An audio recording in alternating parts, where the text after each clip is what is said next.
Hey YouTube, it's JP Dillon. Today we're looking at a 1972 Pioneer sx-626. This was brought in by a customer who sent it out to a recapper, and when he got it back, he said that the left channel was making popping noises. Not very loud, but enough to be annoying. Now, just a little side note here, I'm going to start doing a lot of abbreviated repair videos. These are going to be highly edited, as this one will be, so I can minimize the amount of time I have to spend editing. But we're going to get right into the troubleshooting and confirm the failure here. I'm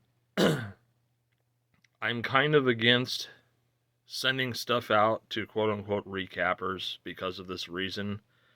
They recap the set, but maybe there's a problem that hasn't been addressed, or they didn't address it, or a new problem is created, like they didn't test it or something, but I don't know. That's just me. So anyways, let's turn it on. I have the scope set up. We're looking at about 20 volts peak to peak per division.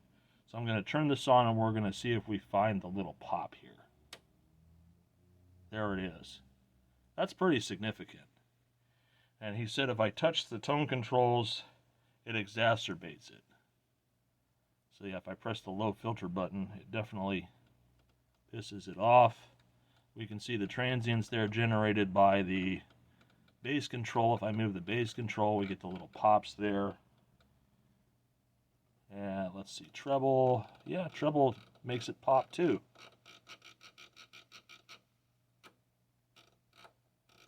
Okay, so at least we've established the failure there. And let's turn it off briefly. And then we'll come back here and we'll yank the pre-out main and jumpers. I'm pretty sure it's going to be a preamp problem. But we'll take these out to isolate the two just to be sure. Then we'll turn it on again. We see no transient there. We can mess with the tone controls. And no transient there. And if I put the pre-out main jumpers back in,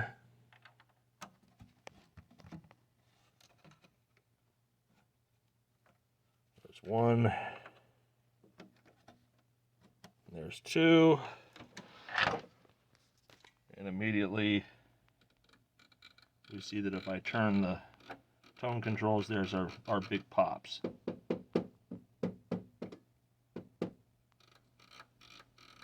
Interesting, after tapping on it, the tone controls, the problem vanished. So maybe we got a bad connection somewhere. Alright, it's time to take the set apart. Alright, now that we got the covers off, I see immediately that that amplifier's there got fresh capacitors. Not the tuner. Tuner was not recapped, and that's understandable, unless you got an alignment. Unless you want to do an alignment job. I got some new caps here. Looks like somebody replaced the transistors. Peering down into the preamp section there, we got some new caps there. So yeah, there was a lot of work done here. I could see that. They changed out the plastic screw on the power supply regulator heatsink, which commonly crumbles, so that's good. Okay, so we need to get this out. Let's do a macro shot here and see if we can find any loose connections. Okay, so if we get up nice and close here, and the camera will actually focus for me. Just thinking about it.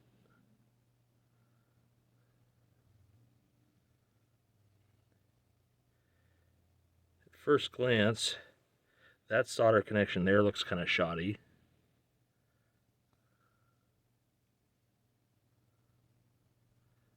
Yeah, I know, there's a lot of haze and stuff. That connection there, it's got definitely a break up here. You can see that one there with the little ring around the lead. That one needs to get fixed. Hard to tell if there's anything around the tone controls here. These don't look all that great either. And I can't really see back into here until we take the board out. So, but definitely, typically when I have these out to replace the parts, I will resolder the boards, because although these can look okay, there can be oxidization between the lead and the solder. So they're not making a good connection on the inside. And that can be revealed by the loose connection thing where you tap on it and it changes. Let's see if we get rid of the light here and we go to low light.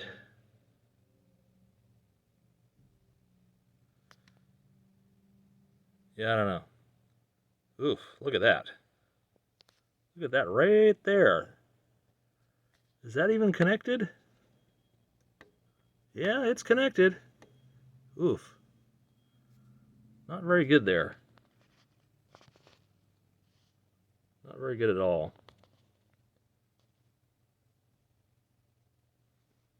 Yeah, so that definitely...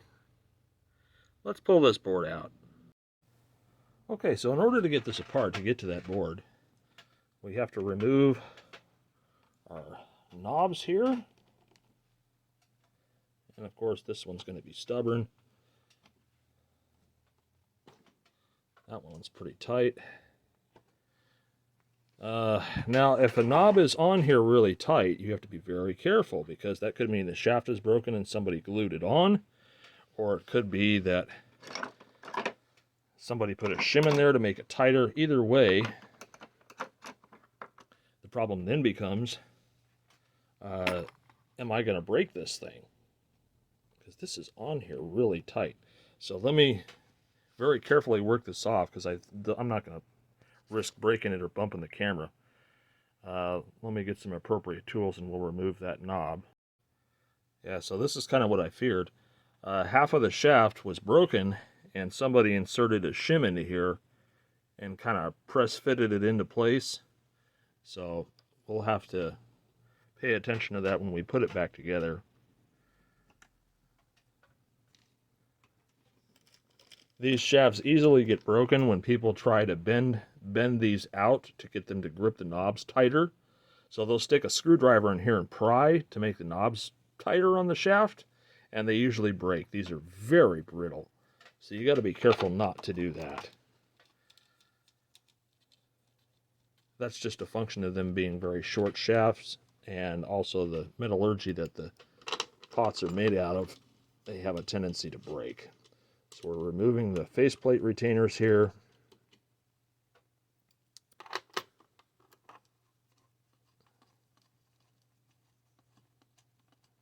That one's, the threads on that are pretty buggered, so that tells me that somebody's, well, of course somebody's had this apart before, because they had to redo the caps in the preamp, duh.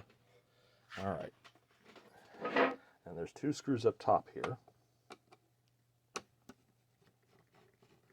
Be prepared to catch this, because it will want to come off and crash to the floor, and if you're really lucky, mess up your dial glass. So let's take this off. All right, so there we go. I'm going to set this aside over here.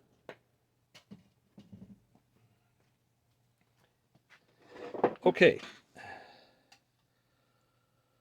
There are washers here that are spaced, like there's 3 washers here, there's 3 washers here.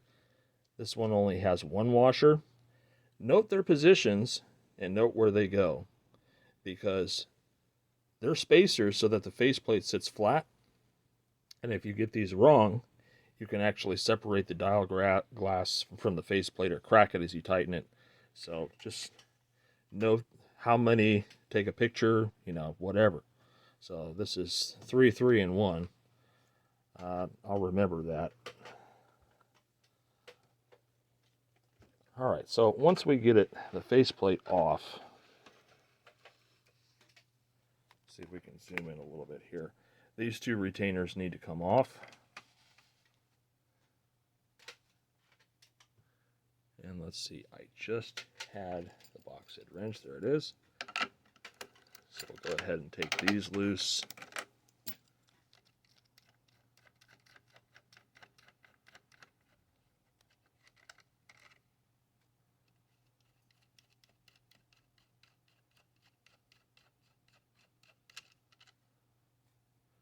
There's little lock nuts under here, or excuse me, lock washers that need to come out. Make sure you put them back because they help with the grounding of the preamp, and without them you'll get static and buzzing when there's an intermittent ground connection. Once you have that, take pliers, hemostats, or whatever and squeeze these guys so that you can get the board up.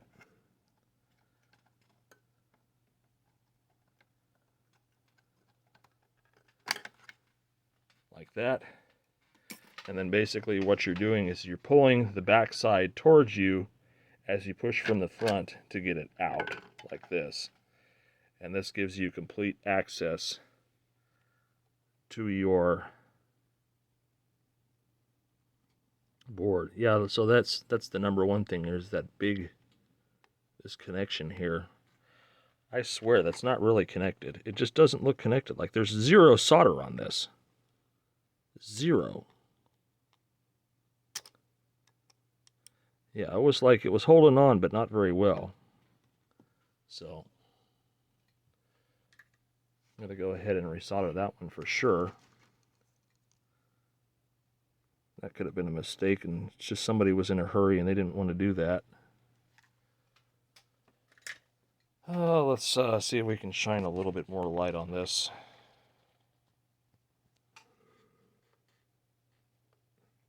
See if we can find any obvious connections. There we go. Okay, so right here, I don't know if you can see it in the camera. It's a super fine line. This right here on the solder. That's a cracked joint right there. Same with the one behind it. Definitely a cracked joint. This thing here looks kind of shady.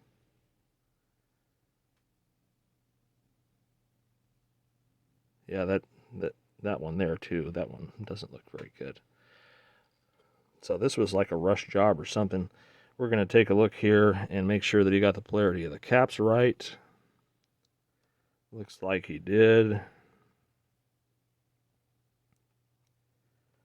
I mean, the workmanship itself isn't bad. It definitely looks like it was hurried. Like, hurry up and get it out of here. I think the 626 is the first model that used FETs in the preamp. These are two SK30s. Kind of a fancy thing back then. We don't think of it as fancy now, but this was 1972. That's a big deal. He's replaced the noisy 2SA725s and 2SC1312s, I think they are. So that's good. But yeah, the polarity on the cap seems to be right. So I think we just need to take care of these dry joints and resolder the board. And very likely this thing will be happy. We'll double check it after we resolder it and make sure that it's good to go. But for sure here, these are two dry joints. They're cracked. So we're just going to resolder this board.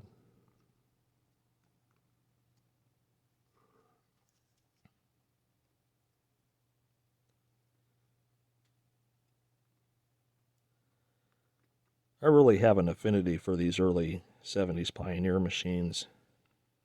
Really, their only mistake was using those stupid speaker plugs. Oh, there's another bad joint right there. I don't know if you can see the little ring around it. It probably doesn't show up well on the camera, but that joint's definitely cold. Both a Pioneer and a Kai use those speaker plugs, by the way. Pioneer labels them as the AKM003, I believe is the part number. And supposedly the reasoning behind it was they were making it easy for people to hook up the wires. Because previously you had units with screw terminals on the back. They hadn't come out with guillotine style yet. Well, I mean, Fisher did, but they were... And in any case, it was difficult to see what you were doing while the receiver was set up in whatever position it was going to be in your living room. And people would make errors, and they would short speaker wires and blow amps. So the theory behind it was, well, if we just have them attach the wires to these plugs and then just plug them in, that problem goes away. And yeah, that was a nice theory. But the problem you had with those is eventually the connectors get tired, and you have to open them up and recrimp them, and then they get tired again. You still have to do a good job of wiring up the plugs, which means that your wire prep and everything needs to be impeccable. Otherwise, you short stuff out and blow things up. So it wasn't really a great idea. And I think after 73, they did away with those.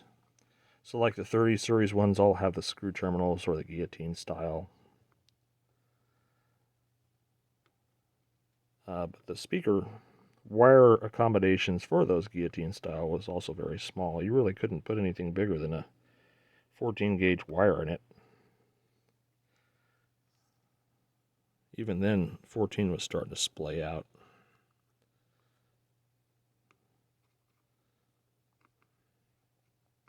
And since most people weren't running incredibly long lengths of wire, something bigger than 18 is kind of impractical. But there is a guy out there, in fact there's several people, the one I remember is the Speaker Port. He makes these new jacks that are binding posts for those machines, which is kind of cool. So you can look up the Speaker Port and see what he has available. Might have something for your very machine.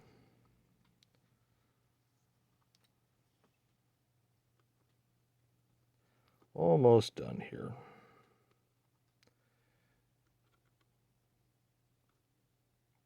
We'll do the big terminals on the back too, just because it really helps to have a hot iron here. This one's running at about 820 degrees Fahrenheit, which really helps.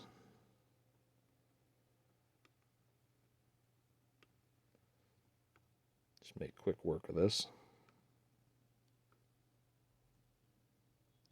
That way we can be certain the board's been resoldered, and the likelihood that there's dry connections associated with this board are pretty much gone.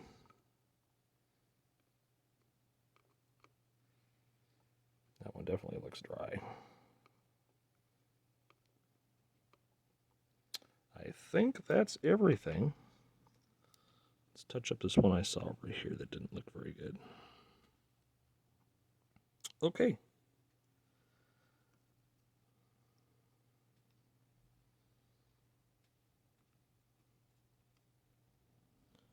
So, what we should do now is turn it on and see if we still get our little transient thing. All right, let's turn it on.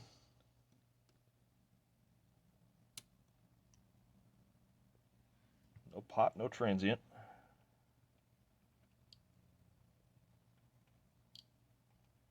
You get a little bit of flutter with the bass control, but it's in both channels, and it's not very much.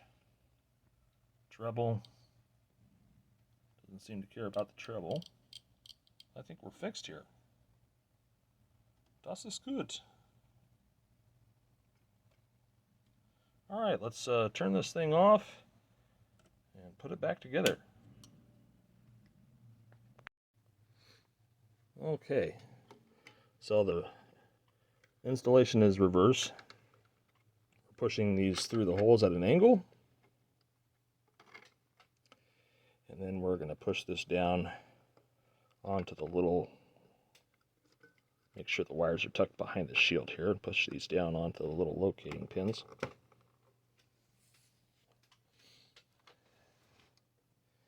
Then we'll put our lock washers back on.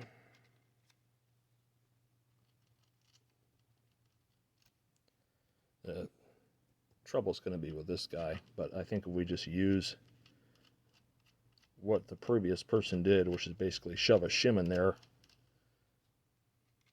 we can get that knob back on without a problem. Trying to get this one to thread. Let's flip it over. There we go. Go ahead and put this back on here.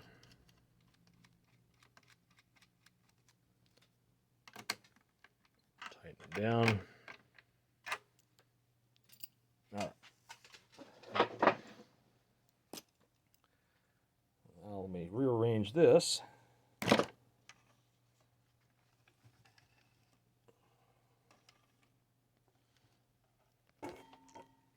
Yep, we're going to bash the camera a bit here. And let's get our faceplate.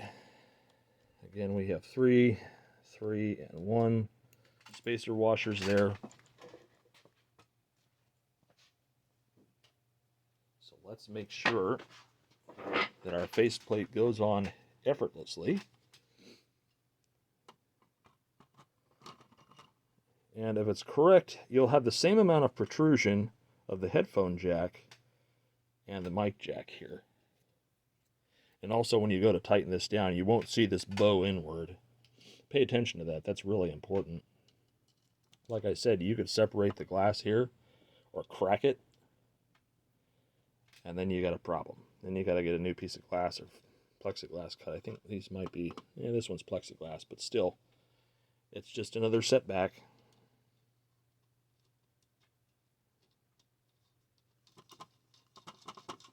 And I'll typically put the retainers on the front first.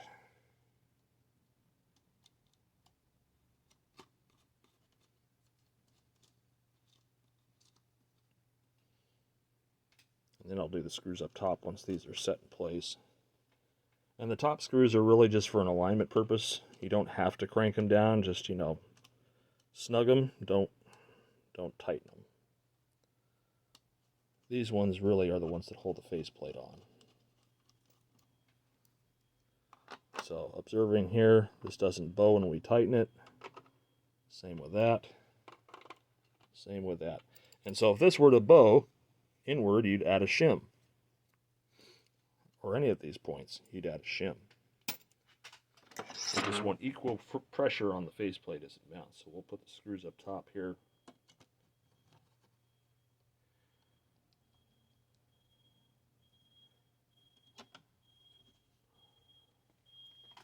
And then we'll start putting the knobs back on.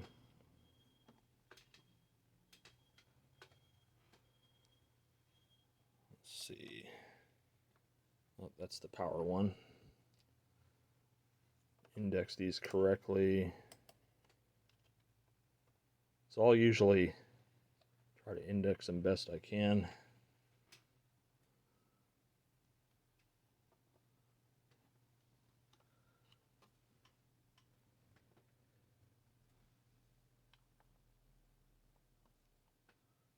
And not quite. Nope. Still no.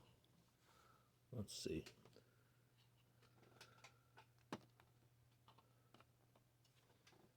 And this one's going to separate from its little plasticky gizmo-droid. Let's tilt that up and see what I'm doing here. There we go. These ones are easy because they're all notched. We can just key them with a flat position there. And then there. And then we'll try to see if we can get the power knob back on here. It's actually a really good fit. Whoever did that was really good. I turned it on. No popping.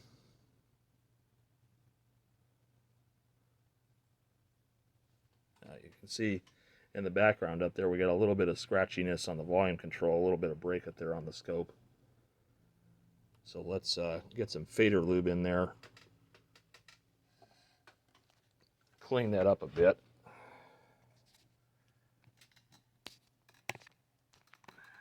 I'll make everybody dizzy here for a little bit. So there's our volume control right there. Let me get some fader lube.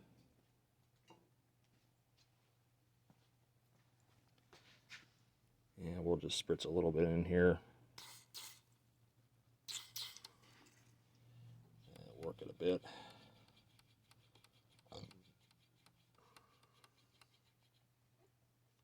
So now, turn it up and down and we don't get that breakup or scratchiness. Let's check our balance control too, just because. That looks cool.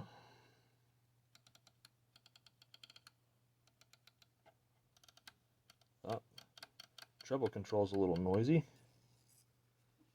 Let's do that too.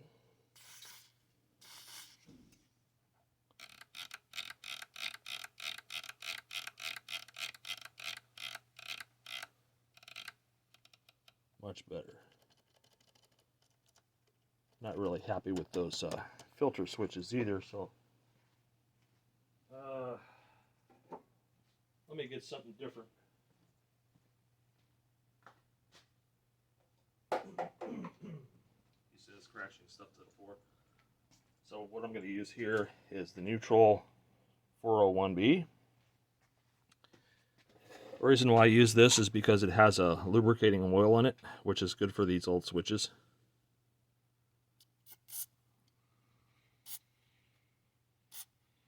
A little bit goes a long way. We'll just work them a bit. That's cleaning that up really good.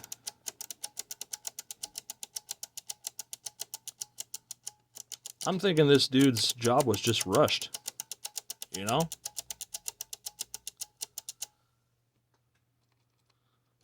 Let's see, loudness, tape monitor, sure, why not?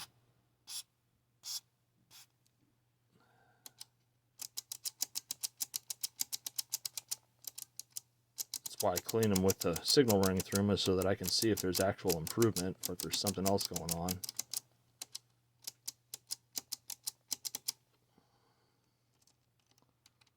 Yeah, now we don't have touchy switches or anything. Speaker selector switch looks good. Input selector. Yeah, that looks good. Cool. This thing's ready to go back together. Alright, so we're all back together. We're going to do one final test here. And that's, let's turn on the power. No scary transients.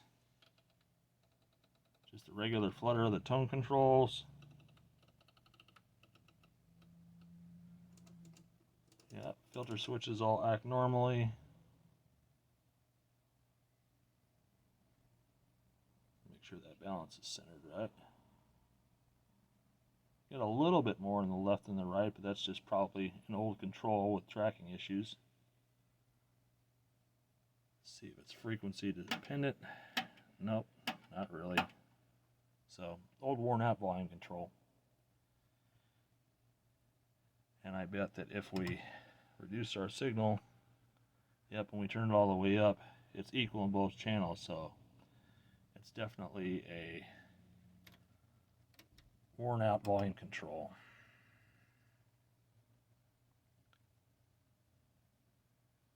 And below 10 o'clock it's fine. You can see it starts to miss track there at about 10:30. That's getting pretty loud though. That's already about 5 volts peak to peak, so that's over a watt of power. Watt doesn't seem like much until you have efficient speakers. So this thing's good to go. This is happy. Let's see how well the radio works.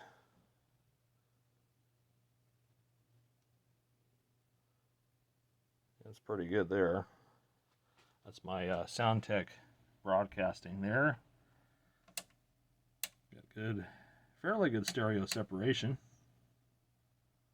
So, yeah, this thing's happy. Glad it was something straightforward, but that job was definitely rushed. So, just be aware that when you're sending something out to get recapped, if the price is cheaper, there's probably a reason for it. We all have to charge for our time. Other people might not have a brick and mortar, so they can charge less, but they may also be in high demand, and they may have somebody that does that sort of work for them to expedite things. But this recap job definitely looked rushed, and because it was rushed, that problem was overlooked. But that's been fixed now, so this will go back to the owner, and he'll be happy with it. It's a pretty nice looking thing. You got a little bit of like scuffing there. I'm not sure what that is. Like the clear coat got rubbed off or something. I don't know. But otherwise, this thing's mint. Really pretty looking. Alright, so hope you guys enjoyed this little snippet, and more stuff to come.